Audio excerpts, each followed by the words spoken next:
Hello again. The second half of this lesson is about angled projectiles that land at a different height that they were launched from. So delta y, not 0. They're going to land somewhere else. So for our example here, we have an object that's going to get launched from ground level at an angle of 70 degrees at a speed of 60 meters per second. And it's going to land somewhere where the height is 20 meters above where it starts. Now, before I ask you any specific questions, as soon as you see a vector at an angle like this, you should be thinking to yourself, oh, I need to break this into vectors, into components. So 60 times sine of 70 will give us our y component. 60 sine of 70 is 56.38 meters per second. And 60 cosine of 70 is 20.42 or 20.52 meters per second. First question, what's the maximum height? Should be GHT that the projectile reaches. So things we know. We're looking for delta y. Our acceleration in the y direction is negative 9.8 meters per second squared. Our VI in the y direction is our component of the triangle over here, 56.38 meters per second. And we know that our final velocity in the y direction at that maximum height is going to be 0 meters per second. Looking at your kinematic equations, we're going to use Vf in the y direction squared equals I in the y direction squared plus 2a delta y.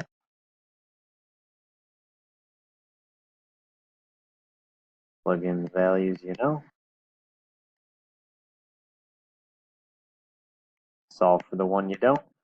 You get a delta y of 162.2 meters. Now this 162.2 meters is specifically above where it was launched from.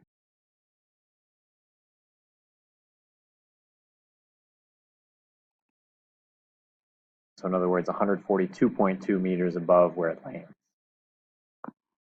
Second question, what's the flight time?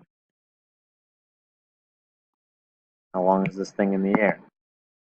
Things we know. Acceleration in the y direction, negative 9.8 meters per second squared. Initial y velocity, 56.38 meters per second.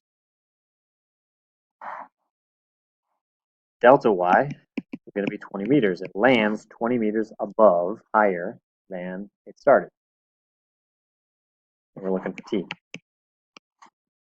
So we can use delta y equals VIY times t plus 1/2 a t squared. 20 equals 56.38 t plus 1/2 negative 9.8 t squared. Now we're going to have to use a quadratic equation to solve for t. So get everything on the same side. You get 4.9 t squared minus 56.38 t plus 20 equals 0. Show me somehow that you're doing the quadratic equation. So time, you get two answers. 0.366 seconds and 11.14 seconds. You might be thinking to yourself, well, why did we get two positive answers? I thought we were supposed to get one positive, one negative. Well, this object happens to be 20 meters above where it started twice. Okay, going at a parabolic trajectory. So that means it's at 20 meters of height at the end of the flight and on the way up. So our 0.366 seconds happens on the way up. Our 11.14 seconds happens on the way down. So if we're talking about how long is this thing in the air total, it's 11.14 seconds. Finally, if we want to solve for the range of this projectile, I'm just going to take my velocity in the x direction, which we solved for at the beginning, 20.52 meters per second. Multiply that by the time it's in the air, which is 11.14 seconds. and this thing's going to land 228.6 meters down the road.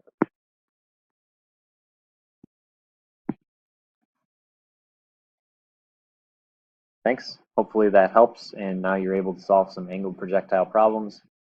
Be ready to whiteboard your homework problems on Thursday. Thanks.